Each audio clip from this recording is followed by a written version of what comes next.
Aujourd'hui, je vous retrouve pour un nouveau coup de cœur que beaucoup de monde attendait au tournant. Alors pour plusieurs raisons.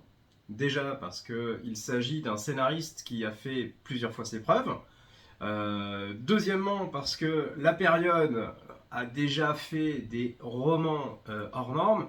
Troisièmement parce que le pari de l'écriture et de la construction de cette bande dessinée était quand même fichtrement osé. Oui, alors, faut que je rentre un peu dans le détail, parce que là, dit comme ça, c'est bien joli, mais ça veut pas dire grand-chose. Donc, dans un premier temps, qu'est-ce que c'est que ce coup de cœur? C'est ce que vous voyez derrière moi. C'est l'ombre des Lumières. Alors, l'ombre des Lumières, qui on a derrière, avant toute chose? Alain Hérol et Richard Guérineau. Si les deux noms ne vous sont pas inconnus, c'est pas un hasard. Pour le plus grand nombre, Alain Hérol est celui qui a marqué dernièrement les esprits avec le scénario des Indes Fourbes. Voilà, déjà tout de suite, je pense que plusieurs écarquillent les yeux. N'oublions pas quand même le passé hors norme de cet auteur, qui a une plume, à mon sens, rarement égalée, à savoir, pour ne citer que celui-ci, de Capet de Croc, mais franchement, à chaque fois qu'il a touché un scénario, on n'est pas tombé loin du bijou à chaque fois. Hein. Il y a un sens de l'écriture qui fait que moi je connais plusieurs professeurs de français qui sont clients et clientes qui l'utilisent en fait pour leurs cours. Donc autant vous dire qu'il a un sens de l'écriture et une verve qui est là. Richard Guérineau, pareil, c'est pas un débutant, loin de là. Le Chant d'Estrige a fait sa renommée, pardon. Mais il y en a eu beaucoup d'autres, hein, les adaptations de Jean Telet aussi, hein, qu'il a pu faire. Il a, avec pas mal d'autres choses. Vous l'avez peut-être vu aussi très dernièrement dans le petit événement qu'on avait fait sur l'histoire de Croc Park, où c'était lui qui était dessinateur. Donc vous voyez, là déjà, on a affaire à de grands. Alors ça, c'est déjà, ce sont les deux auteurs, mais derrière ça, qu'est-ce que je vous disais? Je vous disais aussi les personnages, l'époque et le pari, parce que on va avoir une ambiance un peu à la liaison dangereuse. Alors, oui, mais non. Oui, mais non, parce que justement, c'est un peu plus complexe que ça. Si on avait fait un ersatz de Valmont, ça aurait été déjà fait maintes et maintes fois. Pas forcément ultra original, ça peut être plaisant, là n'est pas le souci, mais par contre l'originalité n'aurait pas été là. Non. Là justement, ce qui est intéressant, c'est de cette période, ce tournant du XVIIIe siècle où on part tout doucement de la période libertine, s'orientant vers celle qui va devenir la Révolution, cet entre-deux qu'on retrouve à l'époque, avec un personnage qui est détestable. Mais ça, je vais y revenir. Et enfin, la forme. Bah oui, la forme. Parce que si je vous fais la référence aux liaisons dangereuses et autres, c'est pour le côté épistolaire.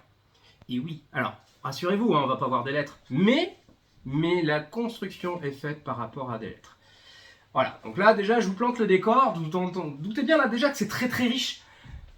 Et tout le génie qu'il y a derrière cette réalisation, et je gage que la collaboration entre Richard Guérineau et Alain Hérol a dû être très fructueuse, parce que ce sont deux auteurs avec une richesse intérieure énorme, donc ils ont dû échanger énormément et ça a dû être âpre à construire.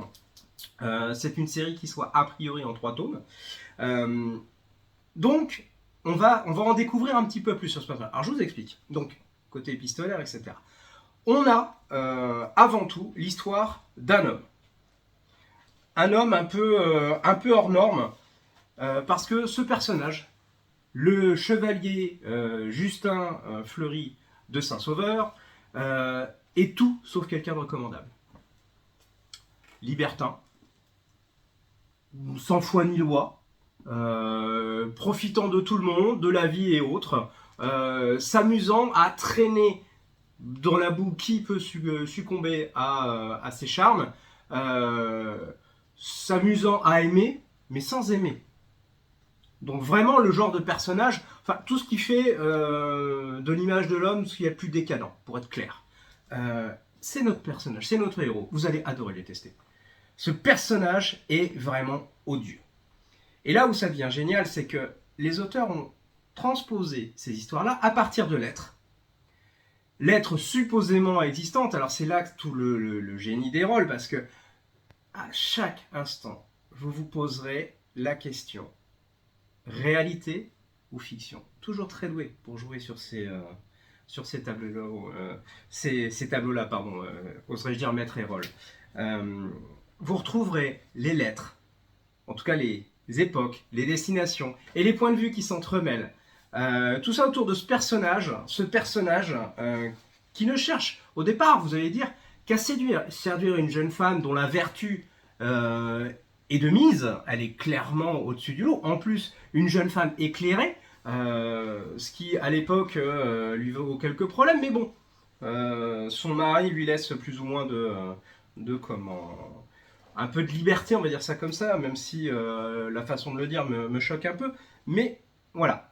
Sauf que il a décidé de prouver que cette jeune femme, eh bien, il pouvait corrompre sa vertu. Et pour cela, il est prêt à tous les faux-semblants.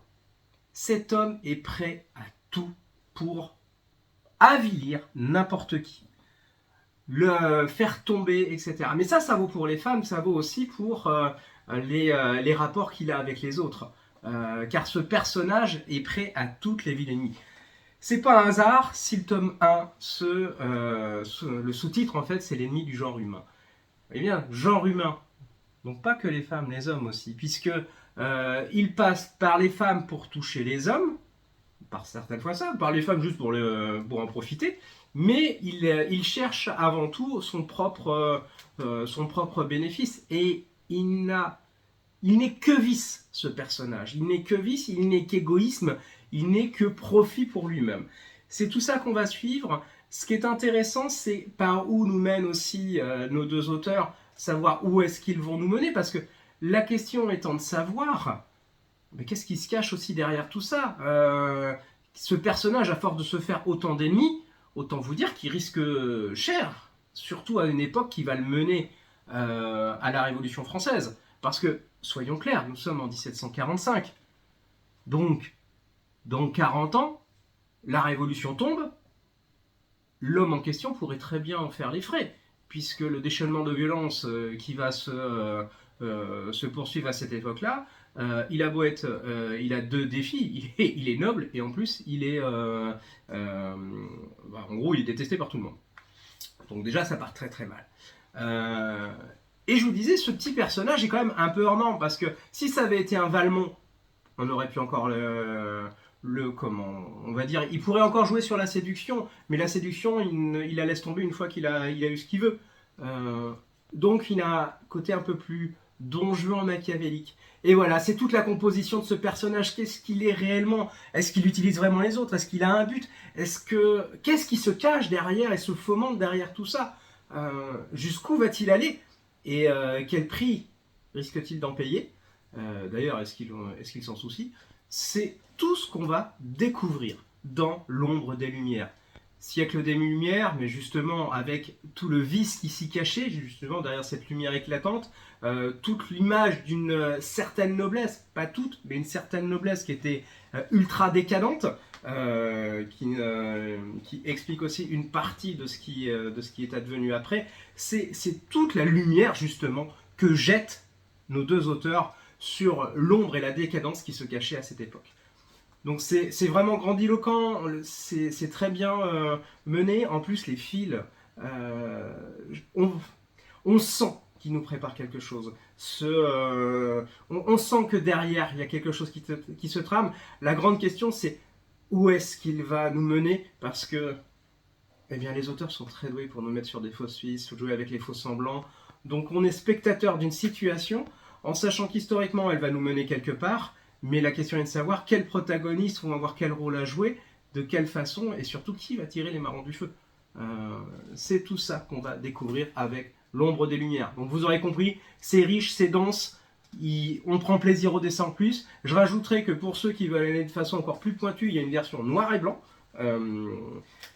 qui est magnifique. Hein. Le dessin de Richard Garino en couleur est vraiment beau, mais alors son noir et blanc, les détails, je vous laisserai regarder.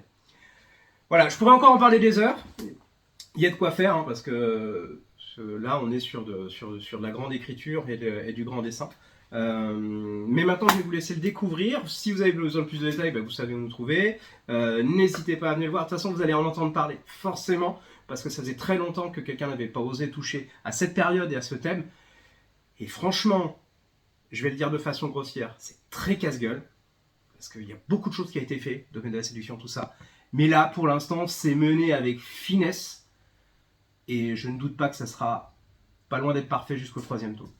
Donc, bonne découverte, bonne lecture, et puis à très vite. Allez, au revoir.